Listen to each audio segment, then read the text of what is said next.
Rabbi israh li sadri wa yassir li amri wahlul 'uqdatam min lisani yafqahu qawli. Rabbi zidni ilma warzuqni fahma wa haykum bi tahiyatil Islam. Assalamualaikum warahmatullahi wabarakatuh.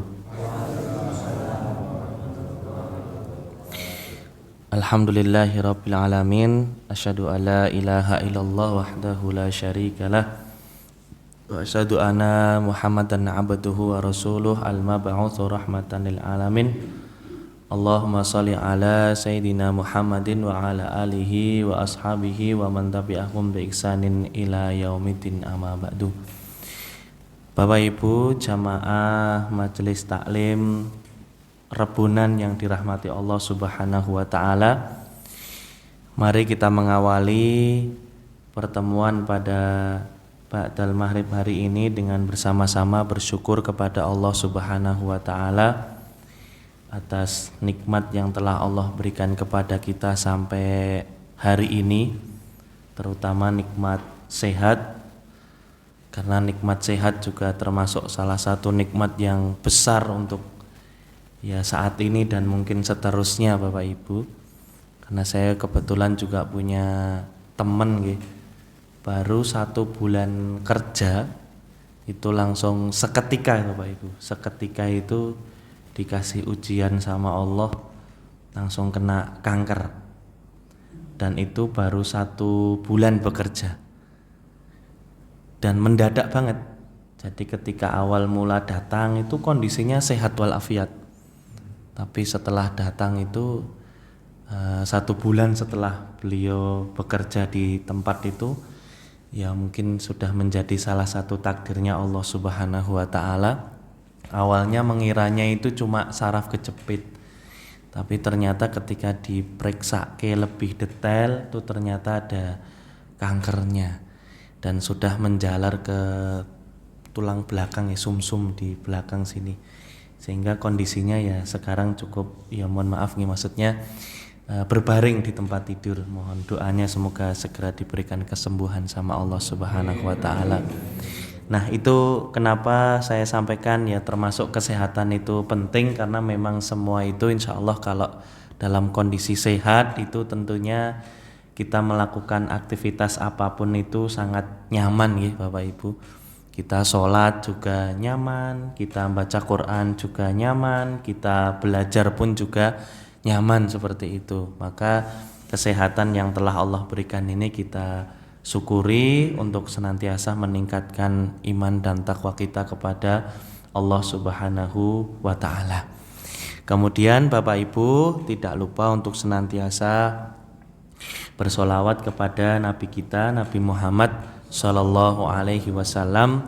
Semoga setiap apa yang kita lakukan menjadi salah satu kebaikan-kebaikan untuk mendatangkan syafaatnya Nabi Muhammad kepada kita. Maksudnya yang kita lakukan, kita ikuti sunnahnya, kita ittiba kepada Nabi, kita lakukan sholat-sholat sunnah yang Rasul praktekkan, Rasul teladankan kepada kita, kemudian kita ikuti.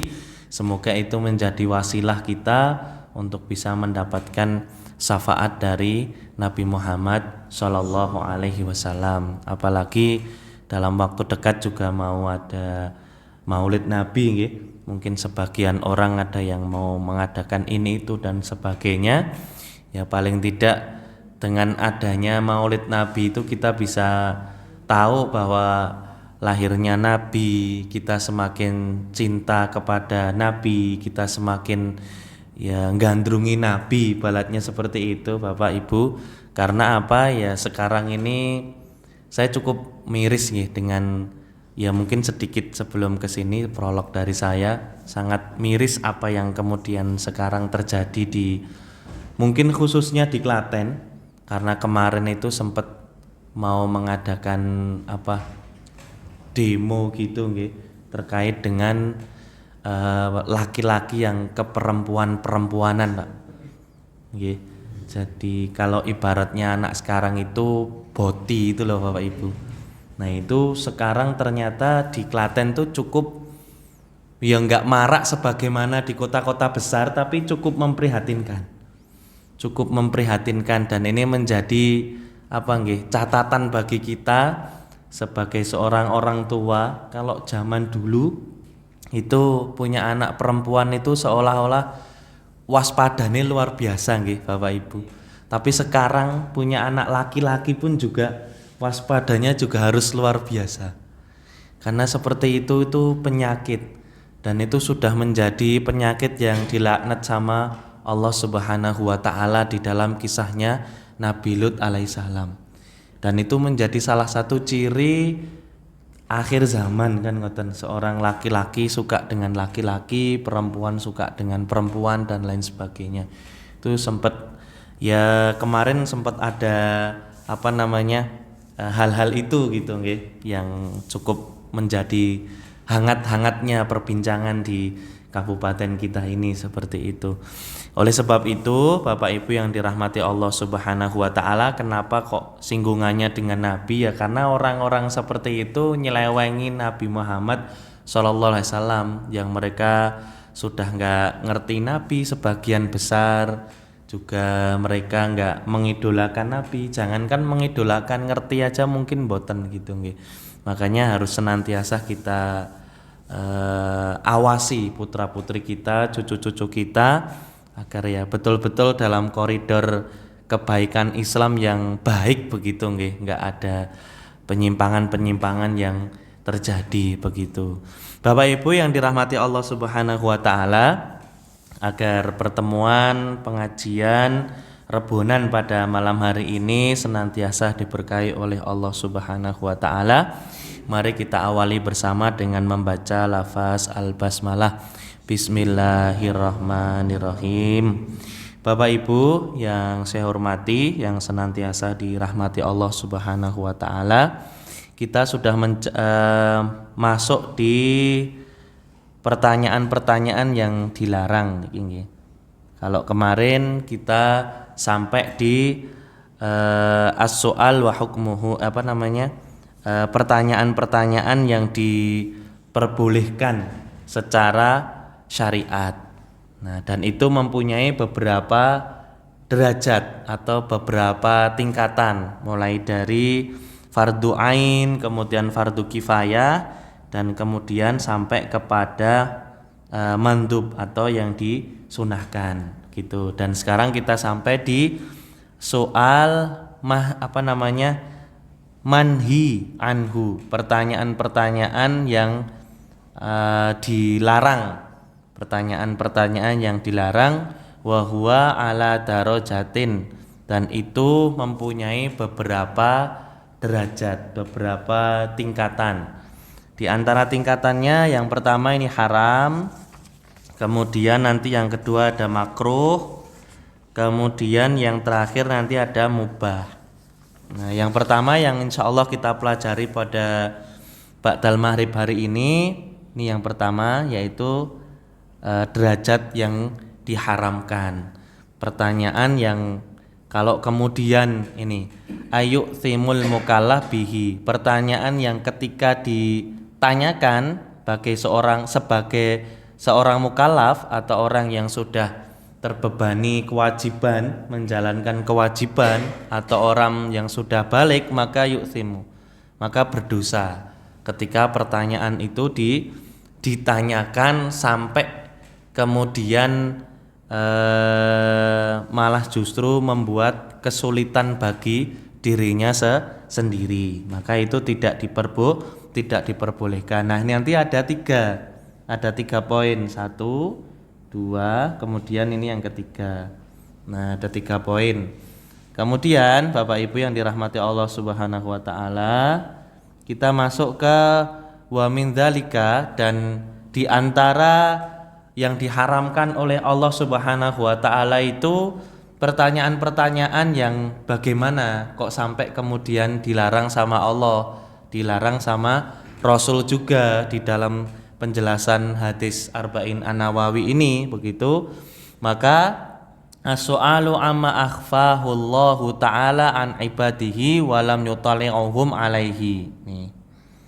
Yaitu pertanyaan-pertanyaan yang menjadi rahasianya Allah Subhanahu wa taala. Akhfahullah ini bukan takut kepada Allah maksud, ringanan juga, maksudnya sesuatu yang menjadi rahasia atau menjadi sembunyinya Allah yang menjadi ya, tersembunyi ibaratnya gitu nggih. Yang hanya Allah saja yang tahu. Yang mana hambanya Allah Subhanahu wa taala ini ndak mungkin nyandak akalnya, otaknya karena terbatas dengan pertanyaan dengan hal-hal tersebut. Dan itu juga menjadi kuasanya Allah karena tidak semua ilmunya Allah Subhanahu wa taala itu diberikan oleh hambanya. Akhbaru an ilmahu khosin bihi subhanahu, atau ilmu-ilmu ya kan, pertanyaan-pertanyaan yang berkaitan dengan ilmunya Allah Subhanahu wa taala secara khusus. Khosin secara khusus yang hanya Allah saja yang tahu. Hanya Allah Subhanahu wa taala yang tahu. Jadi tidak ada makhluk satupun yang kemudian mengetahui hal itu secara detail nggih, secara detail. Begitu. Contohnya kasual al waqtin qiyamis saah, atau contohnya adalah tentang pertanyaan-pertanyaan yang berkaitan dengan waktu kapan datangnya hari kiamat. Kapan datangnya hari kiamat itu ya hanya Allah Subhanahu wa taala saja yang tahu. Tidak ada satupun manusia yang tahu. Nah, kalau ada satu manusia yang tahu berarti itu berbohong. Kok saya sampai berani berkata berbohong? Karena Nabi Muhammad saja tidak tahu.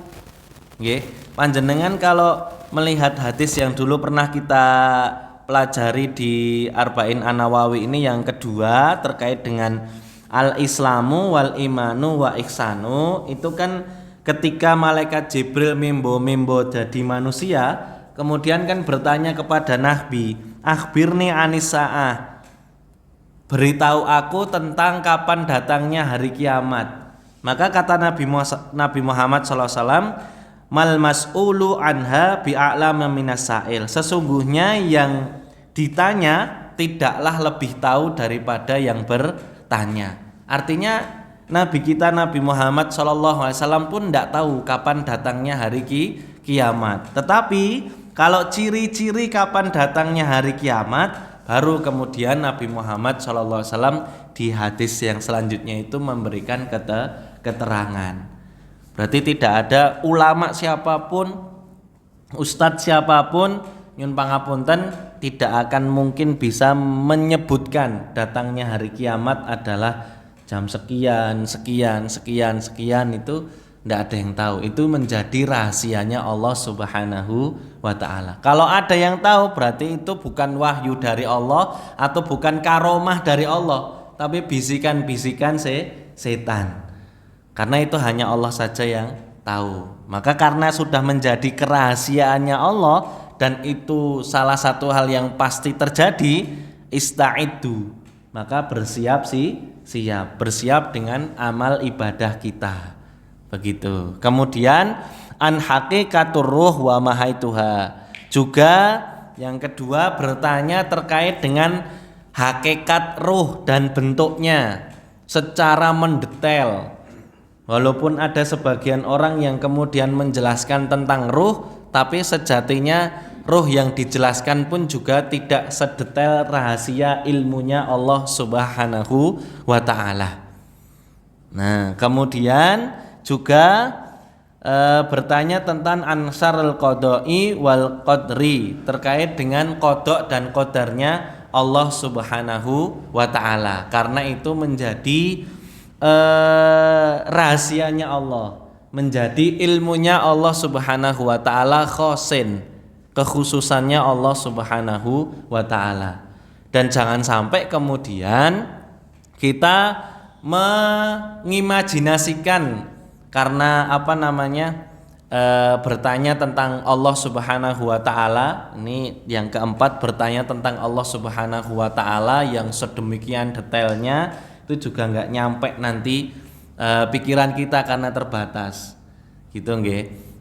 Lebih-lebih sampai kemudian kita mengimajinasikan Allah Subhanahu wa ta'ala itu ya mboten angsal nggih. Sekalipun Allah itu ada, Allah itu maujud gitu kan, tetapi tetap saja Allah itu mukhaliful bil itlaqi. Allah itu berbeda dengan makhluknya sebagaimana yang tertulis di dalam kitab yang pernah saya sebutkan, kitab Aqidatul Awam tentang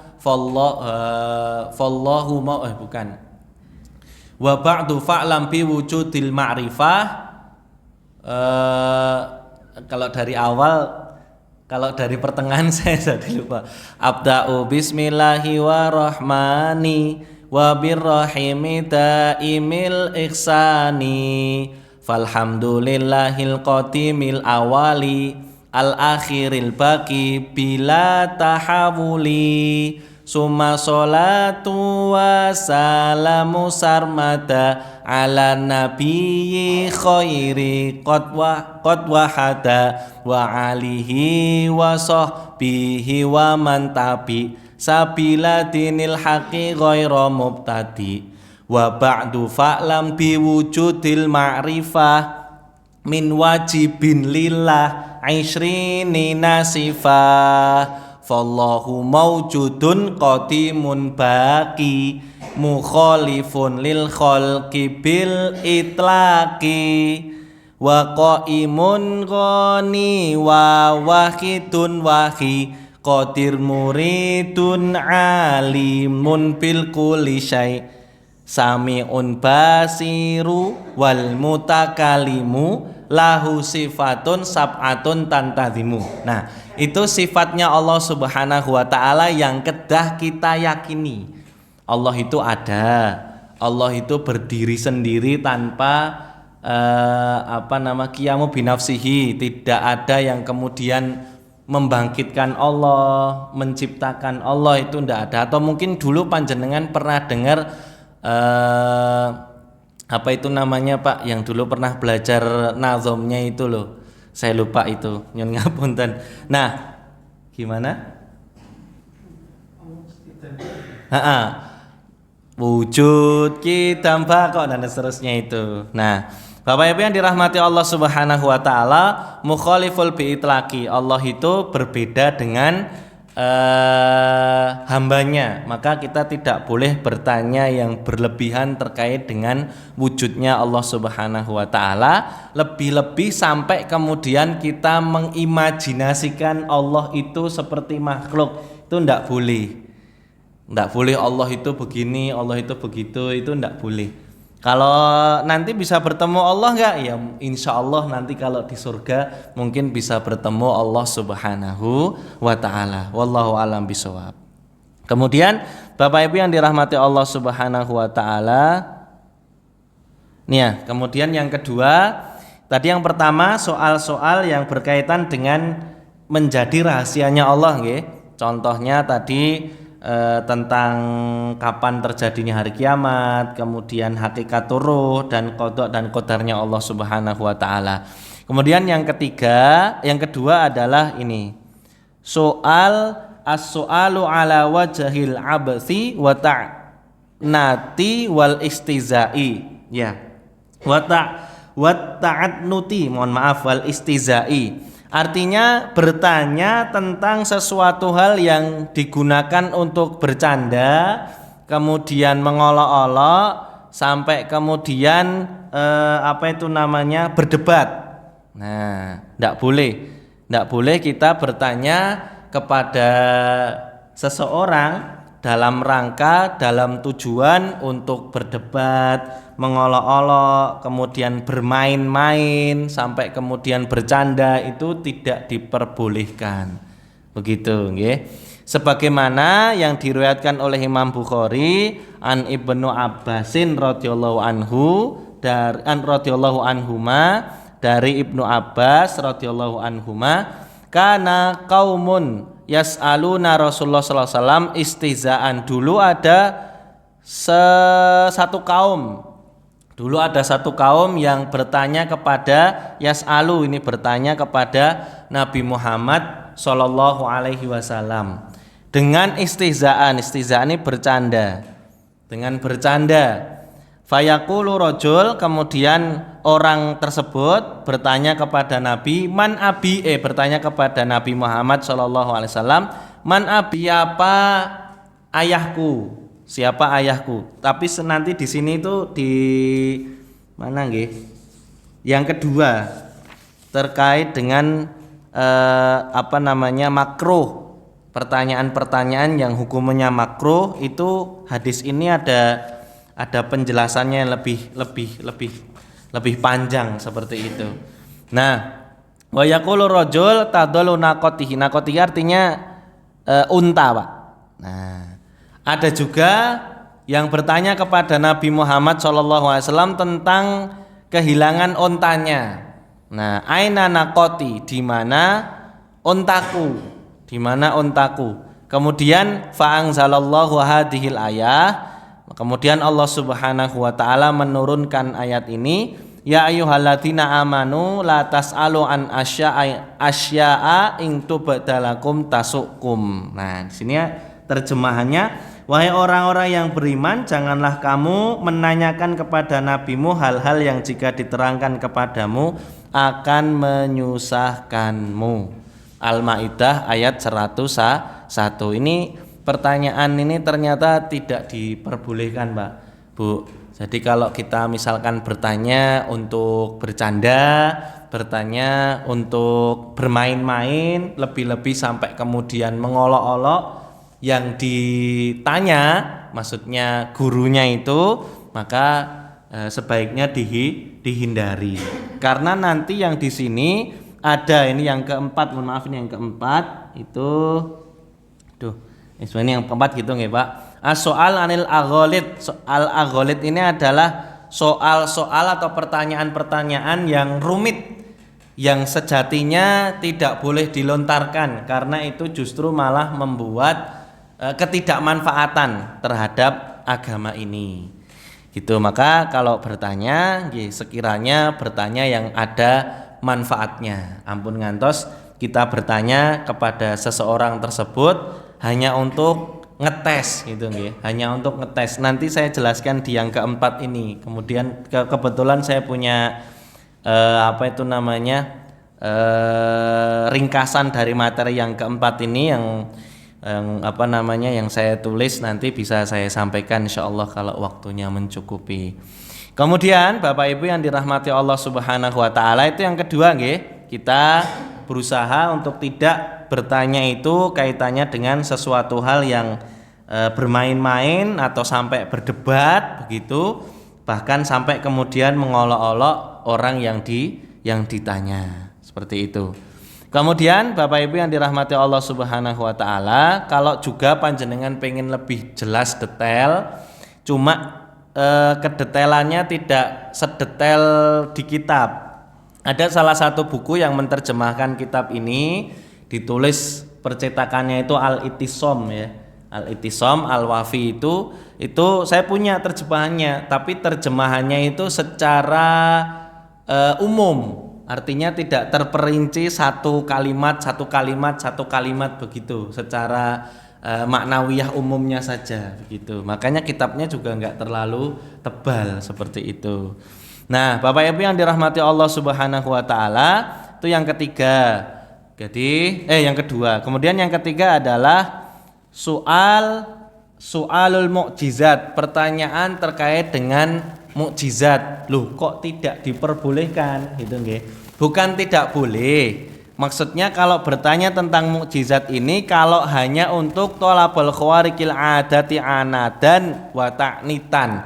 Kalau hanya mempertanyakan terkait dengan mukjizatnya Allah Subhanahu wa taala yang diberikan kepada Nabi hanya untuk menolak dan membantah, bahkan iz'ajan wa irbakan, bahkan sampai mengacaukan dan membingungkan kepada orang lain.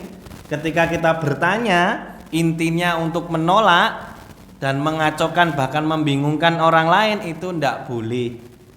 Nggih, ndak boleh. Kama kana yaf'alul musyrikuna wa ahlul kitab, sebagaimana yang dilakukan oleh orang-orang musyrik dan ahlul kitab, dan itu terdapat di dalam surat Al-Qamar ayat 2 terkait dengan Rasulullah Shallallahu Alaihi Wasallam itu diminta sama orang-orang musyrik itu untuk membelah bulan, membelah bulan. Giliran sampun dihendaki sama Allah, justru malah dikatakan bahwa itu sihir, bahwa itu sihir. Nah, padahal itu mukjizat. Nah, hal-hal seperti itu yang kemudian kita hindari. Kita bertanya tentang mukjizatnya Nabi, malah justru kita jawaban itu untuk mengingkari gitu loh Pak. Itu yang tidak diperbolehkan. Atau jawaban yang diberikan ketika kita bertanya itu justru malah untuk menyerang balik gitu nggih. Nah, itu atau justru malah membantah dan lain sebagainya. Nah, itu yang tidak diperbolehkan. Karena kalau bertanya tentang mukjizat ya sah-sah saja, boleh-boleh mawon. Tapi yang tidak diperbolehkan itu sampai kemudian itu yaitu tadi mengingkari kemukjizatan yang diberikan oleh para nabi dan rasulnya, seperti itu. Nah, Bapak Ibu yang dirahmati Allah Subhanahu wa taala, itu yang ketiga. Nah, tapi yang ketiga ini ampun ngantos menjadi dalil enggak boleh tanya tentang mukjizat, boleh. Boleh saja mukjizatnya Nabi Muhammad apa saja, misal keluarnya air dari sela-sela jari gitu. Kemudian itu juga menjadi salah satu mukjizat ketika Allah Subhanahu wa taala Nabi Muhammad dan para sahabatnya membuat parit saat perang Khandaq itu. Kemudian ada batu besar gitu. Nah, pas batu besar itu kan dipukul sama Rasulullah Shallallahu Alaihi Wasallam dan ada 2 percikan api itu. Kemudian Rasulullah mengatakan nanti Romawi dan Persia akan tunduk dalam Islam. Itu juga bagian dari selain optimismenya Nabi Muhammad Shallallahu Alaihi Wasallam, juga menjadi keistimewaannya Nabi Muhammad Shallallahu Alaihi Wasallam. Dan juga di sela-sela kegiatan itu kan dulu pernah ada kejadian di mana seorang sahabat itu menyembelih kambing. Pernah dengar nggih? Nyembelih kambing, kemudian kambing itu tidak cukup kalau untuk semuanya. Hanya bisik-bisik sama Nabi, panggillah beberapa sahabat saja.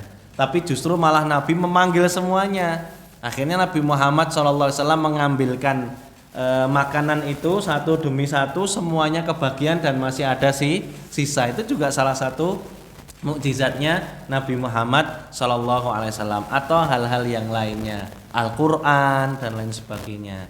Nah, itu boleh-boleh saja kita tanya mukjizat, asalkan jangan sampai kemudian kita malah menjadi betul mengingkari atau malah menjadi bumerang, maksudnya ngelawan balik yang ditanya begitu. Nah, begitu. Nggih, kurang lebih ngonten Bapak nggih. Nah, Bapak Ibu yang dirahmati Allah Subhanahu wa taala, kemudian yang berikutnya, yang keempat, yang terakhir mungkin nanti mungkin pekan berikutnya yang makruh ya. Terkait dengan soal anil agholid. Soal agholid itu adalah soal-soal yang rumit, yang tidak realistis atau justru malah menyulitkan. Dan itu dilarang, itu nggih. Kenapa? Nah, nanti kita baca penjelasannya dan nanti saya pas membaca dari sini tuh Pak, Bu, terus saya bingung itu maksudnya bagaimana gitu nggih. Akhirnya cari-cari referensi, alhamdulillah dapat intinya dari kalimat-kalimat ini, dan juga catatan-catatan ditulis oleh Imam Nawawi ini seperti itu. Nah, nanti di sini insyaallah. Nah, Bapak Ibu yang dirahmati Allah Subhanahu wa taala, as-soal anil al-ghalid, soal-soal yang dilarang karena itu justru malah soal-soal yang enggak realistis dan menyulitkan begitu. Nah, Ruwiyah Ahmad wa Abu Dawud, yang diriwayatkan oleh Ahmad dan Abu Dawud, an Muawiyah, dari Muawiyah radhiyallahu anhu, anna Nabi sallallahu alaihi wasallam, sesungguhnya Nabi Muhammad sallallahu alaihi wasallam bersabda, naha anil ghulutot. Nah, ghulutot itu pertanyaan yang menjebak juga bisa, pertanyaan yang tidak ada faedahnya juga bisa, pertanyaan yang tidak realistis ya bisa, pertanyaan yang menyulitkan ya bisa. Gitu nggih. Tapi secara makna yang kemudian saya cari referensi lain, Nahya anil ghulutat itu pertanyaan yang menjebak. Naha anil ghulutat itu pertanyaan yang menjebak. Qala fi nihayat yang menjebak. Qala fi nihayati hiya al masailul lati yughalatu bihal ulama'u liyazalu fiha. Nah, artinya apa? Pertanyaan-pertanyaan itu adalah pertanyaan-pertanyaan yang ternyata membuat para ulama itu merasa sulit gitu nggih. Merasa sulit untuk menjawabnya. Gitu, merasa sulit untuk menjawabnya, merasa bingung. Para ulama itu merasa bingung untuk menjawab pertanyaan-pertanyaan itu. Wa innama nahya anha li anna ghairu nafi'atin fid dini. Kenapa? Karena pertanyaan itu tidak ada manfaatnya. Kenapa dilarang? Karena pertanyaan itu tidak ada manfaatnya di dalam urusan agama. Itu dalam urusan agama. Wala takadu takunu illa fi ma la yaqa'a. Artinya apa di situ? Dan mengenai hal-hal yang layak belum terjadi. Nah, belum terjadi. Wakila hiyal ma la yahtaju ilaihi min kaifa wa kaifa. Kalau di sini pertanyaan yang tidak dibutuhkan bagaimana dan bagaimananya. Fas'alu anama misli hadhil masail ghamidah allati yus'abul jawabu anha.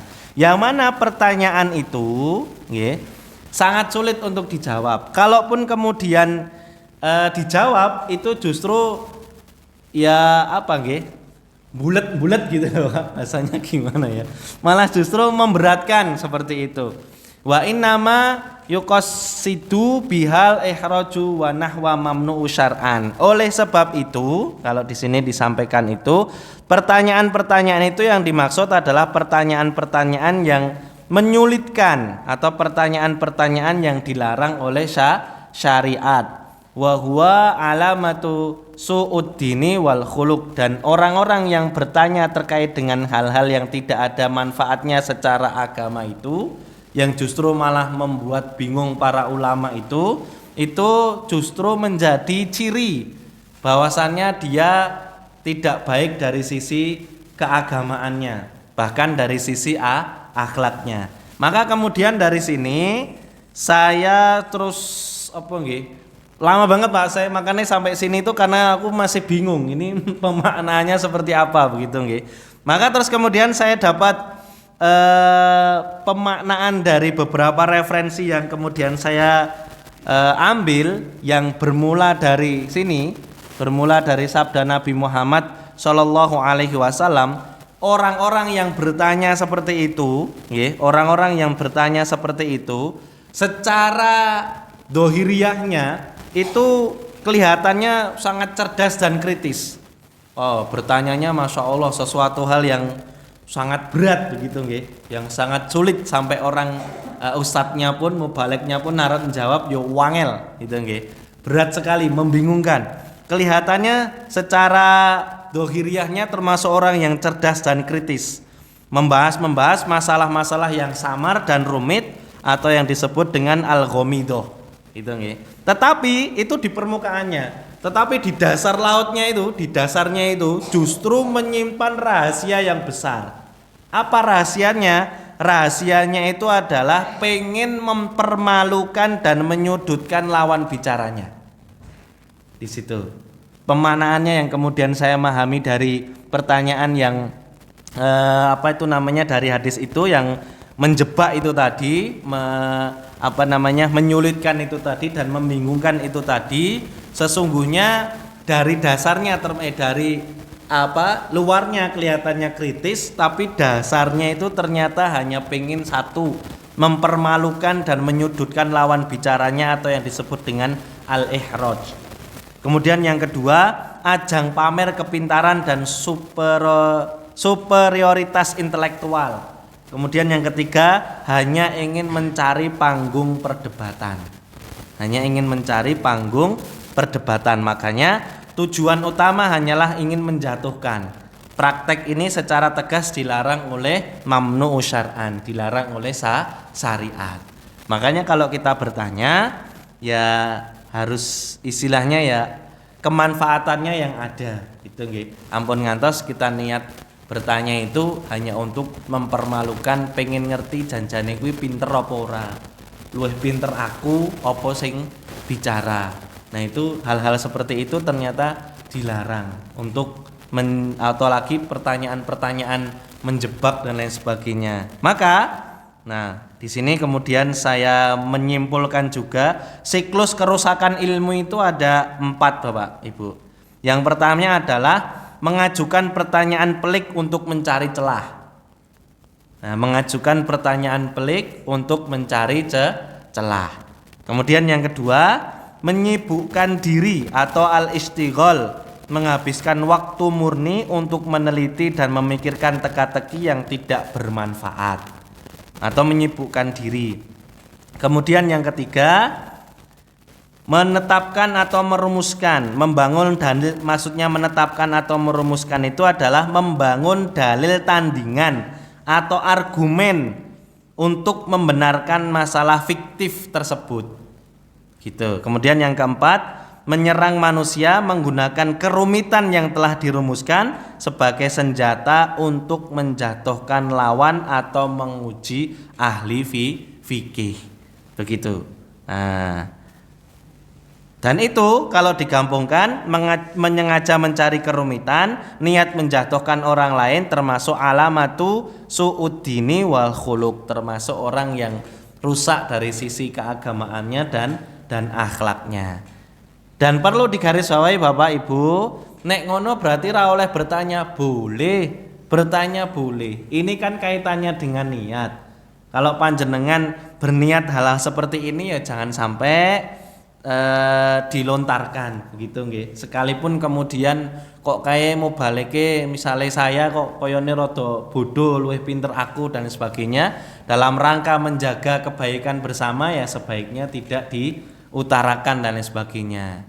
Sekalipun panjenengan mungkin luwih pinter dari yang berbicara, seperti itu. Itu menjadi salah satu adab dalam kita menuntut ilmu. Gitu. Apa lebih-lebih sampai kemudian kita bertanya hanya untuk mengolok-olok, gitu nggih, mengolok-olok biar mempermalukan dia bahwa dia itu orang yang tidak berilmu, bodoh, ben sesuk ora diundang meneh dan sebagainya. Nah, itu juga harus berhati-hati. Seperti itu nanti jatuhnya kepada kesombongan keilmuan yang menjadikan ilmunya jadi tidak berkah. Begitu.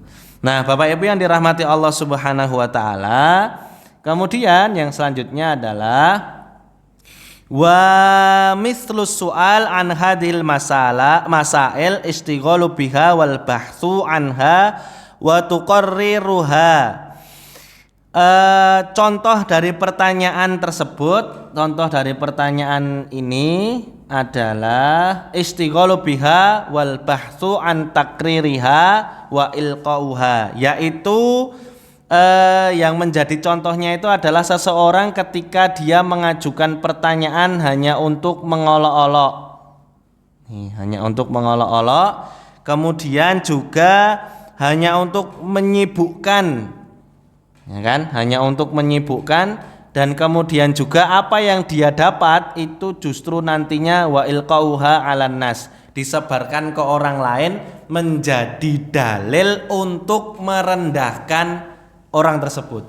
Iki lho aku takon ngene, jawabane Pak Kae begini. Itu bodoh kan itu. Sing bener kan seharusnya begini. Nah, itu yang kemudian yang harus kita berhati-hati. Nah, Bapak Ibu yang dirahmati Allah Subhanahu wa taala, sebagaimana yang diriwayatkan oleh At-Tabrani an Thauban radhiyallahu anhu, dari Thauban radhiyallahu anhu an Nabi sallallahu alaihi wasallam, sayakunu fi ummati aqwamu yata'ata fuqaha. Di sini yata'ata fuqaha'u hum uddolal masail ulaika syirraru ummati. Akan datang pada umatku di sini kaum yang mengajukan pertanyaan-pertanyaan sulit kepada ahli fikih. Nah, kepada ahli fikih. Dan mereka itulah orang-orang yang paling jahat. Dan itu ulaika syarru ummati, dan mereka termasuk orang dari Hasan Al-Basri rahimakumullah terkait dengan syarraru ibadullahil ladzi yatabi'una syadatal masail ya'muna biha ibadullah. Sesungguhnya mengikuti kalau di sini itu maknanya adalah mengikuti masalah-masalah yang rumit, lalu mereka menyebarkan masalah tersebut pada hambanya Allah Subhanahu wa ta'ala yang lain. Nah, itu yang kemudian dilarang. Kita tanya sesuatu hal yang rumit, yang kemudian bisa mencari celah, melihat kebodohan lawan bicara kita, kemudian lawan bicara kita nggak bisa jawab, ketok bodone. Nah, kemudian celah itu disebarluaskan kepada orang lain. Iki ojo diundang meneh bodoh iki, tak takoni gak iso jawab, jawabannya keliru, jawabannya salah dan lain sebagainya. Nah, hal-hal seperti itu mari kita hindari untuk bisa menjaga keberkahan ilmu kita. Apalagi sampai kemudian kita bertanya itu untuk menjebak dan mengolok-olok orang yang ditanya. Begitu nggih Pak Bu nggih? Begitu saja yang bisa saya sampaikan. Sekali lagi, sebodoh-bodohnya orang yang menyampaikan, selama itu ada kebaikan, maka sebaik-baik kita adalah mengambil hikmahnya. Kalaupun kemudian yang menyampaikan adalah orang yang gak punya ilmu tapi itu baik dan benar, ya kita ambil hikmahnya. Seperti itu. Nah, Bapak Ibu yang dirahmati Allah, kita tutup dengan istighfar 3 kali. Astaghfirullahaladzim, astaghfirullahaladzim, astaghfirullahaladzim. Sekian dari saya. Apabila ada kekurangan dan kesalahan, saya mohon maaf yang sebesar-besarnya. Muwafiq ila aqwamin thoriq. Summa assalamualaikum warahmatullahi wabarakatuh.